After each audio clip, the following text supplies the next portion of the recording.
नमस्कार मित्रांनो, DMI TV मध्ये तुमचे मनापासून स्वागत आहे। आज तुमच्यासाठी घेऊन आलो आहे एक अत्यंत महत्त्वाचा व्हिडिओ। मित्रांनो, नुकतीच 11 जानेवारी 2026 रोजी झालेली MPSC ग्रुप C ची पूर्व परीक्षा आपल्या सर्वांसाठी खूप महत्त्वाची होती। आपल्या मागील व्हिडिओमध्ये आपण प्रश्न क्रमांक 21 ते 30 पर्यंतच्या सर्व प्रश्नांचे सविस्तर विश्लेषण आणि उत्तरे पाहिली आहेत। त्याला तुम्ही दिलेल्या प्रतिसादाबद्दल धन्यवाद। आजच्या या भागात आपण त्यापुढील प्रवास सुरू करणार आहोत। आज आपण प्रश्न क्रमांक 31 ते 40 या प्रश्नांचे फक्त उत्तरच नाही तर त्यामागील संकल्पना आणि सविस्तर विश्लेषण डिटेल्ड एनालिसिस पाहणार आहोत, जेणेकरून आगामी परीक्षांमध्ये तुम्हाला याचा नक्कीच फायदा होईल। तर वेळ न घालवता सुरू करूया आजचा हा विशेष भाग। प्रश्न क्रमांक 31, पुढीलपैकी योग्य विधान ओळखा। राष्ट्रीय उत्पन्न, उत्पादन आणि रोजगार पातळीवरील प्रतिकूल परिणाम टाळण्यासाठी सरकार ज्या धोरणानुसार आपल्या खर्चविषयक आणि महसूलविषयक कार्यक्रमांची आखणी व अंमलबजावणी करते त्या धोरणास चलनविषयक धोरण म्हणतात। अर्थव्यवस्थेचे कार्य सुरळीतपणे चालण्याच्या दृष्टीने राजकोषीय धोरणाला 1929 ते 33 च्या महामंदीनंतरच्या काळात अधिक महत्त्व प्राप्त झाले। त्यामध्ये J.M. केन्स यांचे योगदान मोठे आहे। 1 फक्त अ, 2 फक्त ब, 3 दोन्ही योग्य, 4 दोन्ही अयोग्य। उत्तर पर्याय 2 फक्त ब योग्य। सविस्तर स्पष्टीकरण। या प्रश्नातील विधानांचे विश्लेषण खालीलप्रमाणे आहे। विधान अ का चुकीचे आहे? व्याख्या। विधानामध्ये दिलेली व्याख्या खर्च आणि महसूलविषयक धोरण ही राजकोषीय धोरणाची फिस्कल पॉलिसी आहे, चलनविषयक धोरणाची नाही।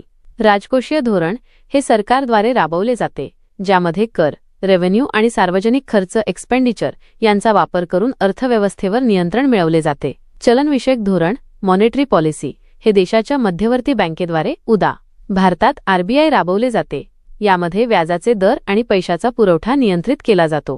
त्यामुळे विधानात चलनविषयक धोरण हा शब्द वापरल्यामुळे ते तांत्रिकदृष्ट्या चुकीचे ठरते। विधान ब का बरोबर आहे? ऐतिहासिक संदर्भ 1929 ची जागतिक महामंदी ग्रेट डिप्रेशन आली तेव्हा जुन्या सनातनवादी अर्थशास्त्रज्ञांचे क्लासिकल इकॉनॉमिस्ट विचार अपयशी ठरले होते।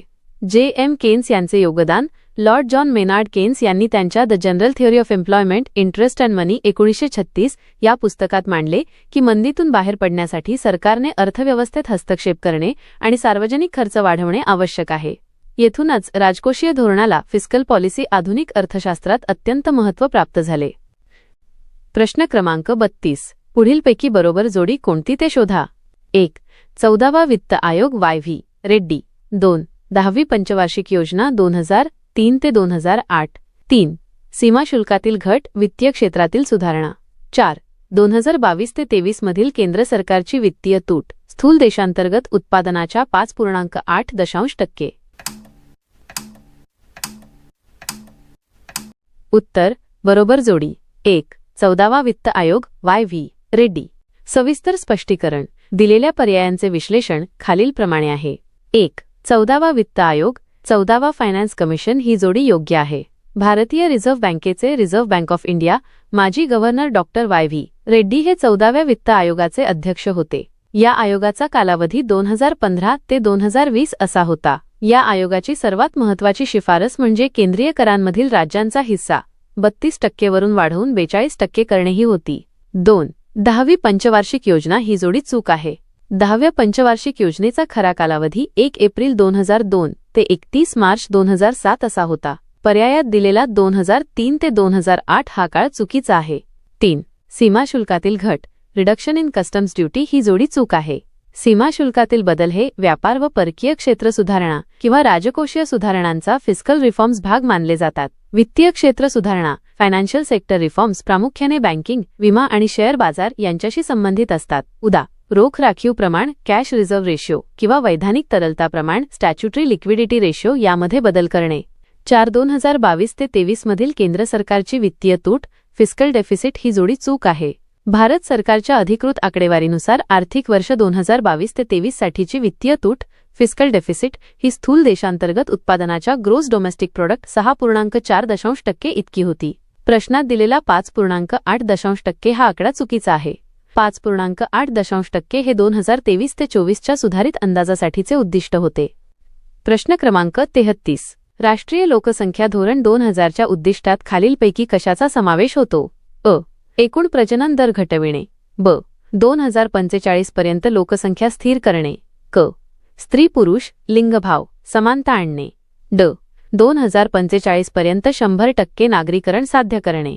पर्याय 1 फक्त अ आणि ब, 2 फक्त ब आणि ड, 3 फक्त अ आणि क, 4 वरीलपैकी सर्व. उत्तर 1 फक्त अ आणि ब. स्पष्टीकरण. तांत्रिकदृष्ट्या क.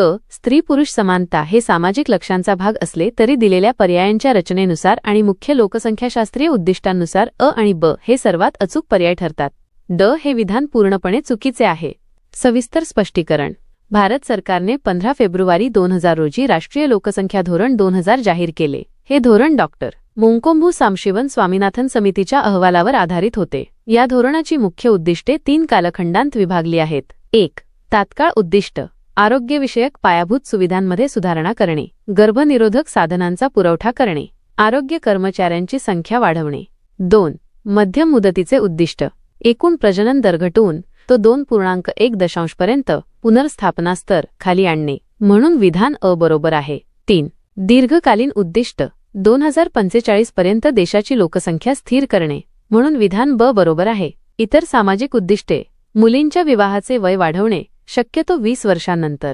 जन्म, मृत्यू, विवाह आणि गर्भधारणा यांची 100% नोंदणी करणे. बालमृत्यू दर 1030 पेक्षा कमी करणे. माता मृत्यू दर लाख जिवंत जन्मामागे 100 पेक्षा कमी करणे. विधानांचे विश्लेषण. विधान अ बरोबर प्रजनन दर कमी करणे हे या धोरणाचे प्रमुख आर्थिक आणि सामाजिक उद्दिष्ट आहे. विधान ब बरोबर 2045 हे वर्ष लोकसंख्या स्थिरतेसाठी निश्चित करण्यात आले होते. विधान क अंशतः बरोबर.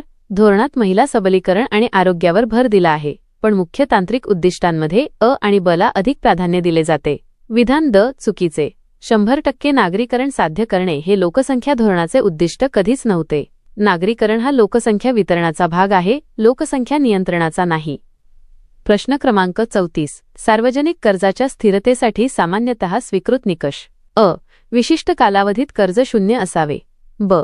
भविष्यातील कर्ज जीडीपी गुणोत्तर आजच्या कर्ज जीडीपी गुणोत्तराच्या विशिष्ट भागापर्यंत कमी केले पाहिजे. क्यू. भविष्यासाठी कर्ज जीडीपी गुणोत्तर आजच्या गुणोत्तरावर निश्चित केले जाऊ शकते. पर्याय 1 अ आणि ब, 2 ब आणि क, 3 अ आणि क, 4 अ, ब आणि क. उत्तर 2 ब आणि क हे आहे. सविस्तर स्पष्टीकरण. सार्वजनिक कर्जाची स्थिरता. पब्लिक डेट सस्टेनेबिलिटी म्हणजे सरकारची अशी क्षमता ज्याद्वारे सरकार आपली भविष्यातील देणी, कर्ज आणि व्याज कोणत्याही मोठ्या आर्थिक संकटाशिवाय किंवा डिफॉल्ट न होता पूर्ण करू शकते. अर्थशास्त्रात याचे काही प्रमुख निकष मानले जातात. 1. विधान अ का चुकीचे आहे? कर्ज 0 असावे. आधुनिक अर्थव्यवस्थेत कोणत्याही देशाचे कर्ज 0 असणे हा स्थिरतेचा आदर्श निकष मानला जात नाही.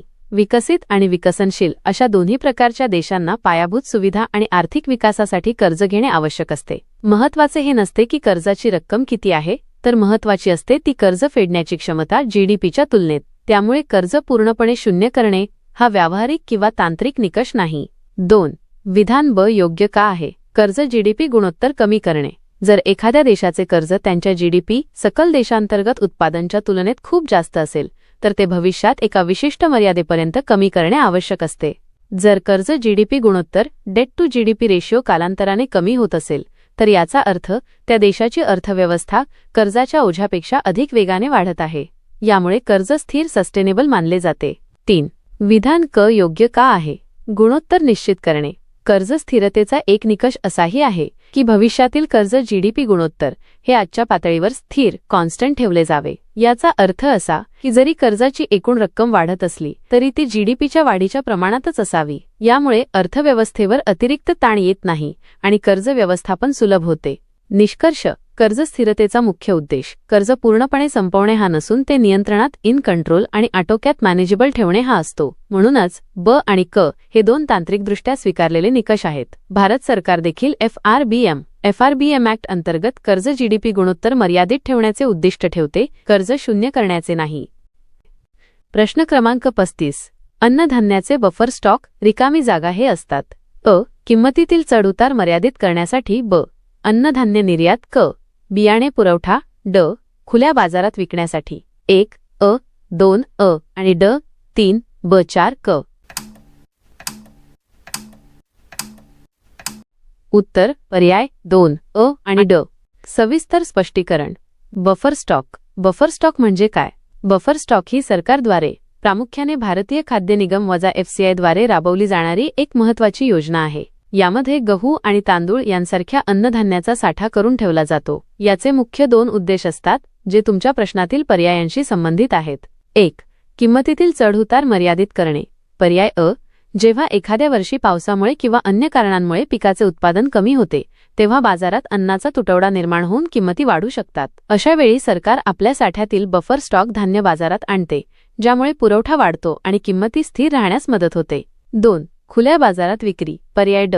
सरकार वेळोवेळी open market sale scheme OMSS अंतर्गत साठवलेले धान्य खुल्या बाजारात विकते.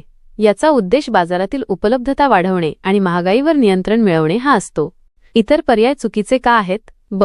अन्नधान्य निर्यात. बफर स्टॉकचा प्राथमिक हेतू देशांतर्गत अन्न सुरक्षा राखणे हा असतो. केवळ निर्यातीसाठी हा साठा केला जात नाही. क. बियाणे पुरवठा. बियाणे पुरवण्यासाठी सरकारची वेगळी यंत्रणा असते. उदा. महाबीज. बफर स्टॉकमधील धान्य हे प्रामुख्याने खाण्यासाठी पब्लिक डिस्ट्रीब्युशन सिस्टम PDS वापरले जाते, बियाणे म्हणून नाही. थोडक्यात सांगायचे तर बफर स्टॉकचा वापर गरीब कुटुंबांना स्वस्त दरात धान्य देण्यासाठी आणि आपत्कालीन परिस्थितीत अन्नाची कमतरता भासू नये म्हणून केला जातो. प्रश्न क्रमांक 36. कोणत्या शहरात 11वी ASEAN संरक्षण मंत्र्यांची बैठक प्लस ADMM प्लस पार पडली? 1. बँकॉक, 2. बर्मा, 3. सिंगापूर, 4. व्हिएन्तियान. उत्तर 4. व्हिएन्तियान. सविस्तर स्पष्टीकरण. नोव्हेंबर 2024 मध्ये लाओस या देशाची राजधानी असलेल्या व्हिएन्तियान येथे 11वी ASEAN संरक्षण मंत्र्यांची बैठक प्लस आयोजित करण्यात आली होती. महत्त्वाचे मुद्दे. ADMM प्लस काय आहे? हे 10 ASEAN देश आणि त्यांच्या 8 संवाद भागीदार देशांचे भारत, चीन, अमेरिका, रशिया, जपान, दक्षिण कोरिया, ऑस्ट्रेलिया आणि न्यूझीलंड एक व्यासपीठ आहे. भारतीय सहभाग. भारताचे संरक्षण मंत्री राजनाथ सिंह यांनी या बैठकीत भारताचे प्रतिनिधित्व केले होते. मुख्य उद्देश. आशिया पॅसिफिक क्षेत्रात शांतता, स्थिरता आणि सुरक्षा वाढवण्यासाठी संरक्षण क्षेत्रातील सहकार्य मजबूत करणे हा या बैठकीचा मुख्य उद्देश आहे. 2024चे अध्यक्षपद लाओस या देशाकडे 2024 सालासाठी ASEANचे अध्यक्षपद होते, त्यामुळे ही बैठक व्हिएन्तियान येथे पार पडली.